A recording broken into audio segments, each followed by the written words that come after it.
We at PragerU do believe that there is one right answer in math.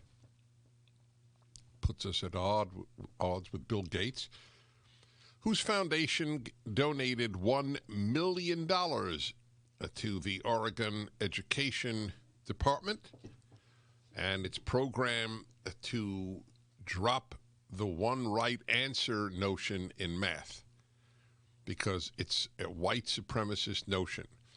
By the way, he's obviously an enormous fool. I mean, truly an enormous fool. Very rich. You could be an idiot savant.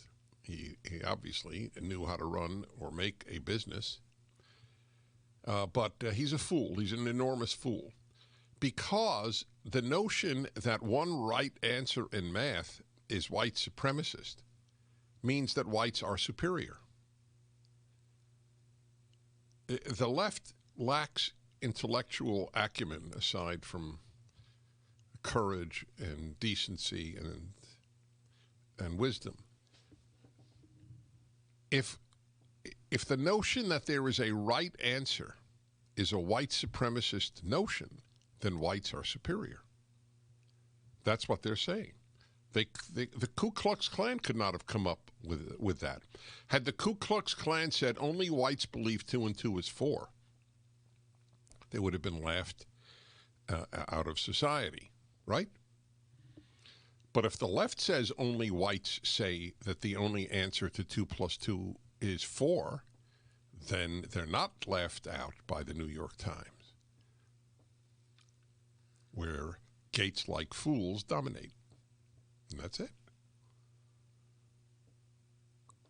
It's the idea that Shakespeare was great because he was white, not because he was great, is another argument for white supremacy. The only arguments for white supremacy today are given by the left. The only arguments for segregation, for racial segregation, are given by the left.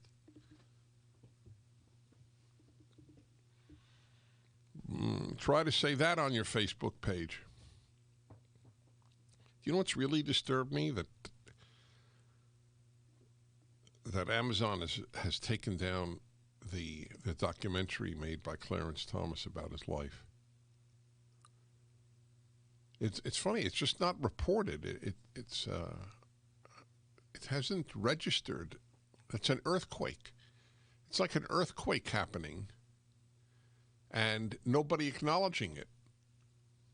It's an earthquake that a company unprecedentedly dominant in the world of books and other forms of information has been taken over by people who don't want an open society. Isn't it the bad George Soros? You got to admit the man's Orwellian. He fights for, his belief is he's fighting for an open society. I guess by open he meant jails should be open and violent criminals allowed out. Everything is upside down, and half the country buys it. Although the New York Times had it, why was it the New York Times? A disturbing piece to them about how Hispanics are moving towards Republicans. The comments are, I always love the comments because that's the unfiltered people of the left or the right. And their theory is because Latinos believe in machismo, because there was discussion about how Republicans like the idea that a man will marry and support a family.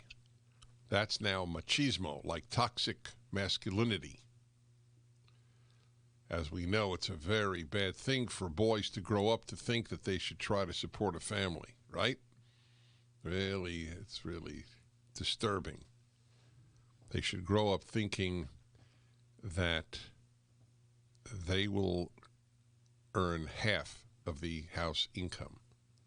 Now, if you end up earning half the house income or even less, and it works out, I more power to you. But I don't think a boy's original dream should be she'll support the family as much as I do. All right. 1-8-Prager-776 is the number here. I got a story for you that has really taken me over, and I would have it for you if I knew where I placed it. It's one of these phenomena that all of us in talk radio endure. Let's see here. Oh yeah, so Creighton University. You familiar with it? Where is it? It's a Jesuit university. Sorry? Nebraska. Yes, I believe you're right.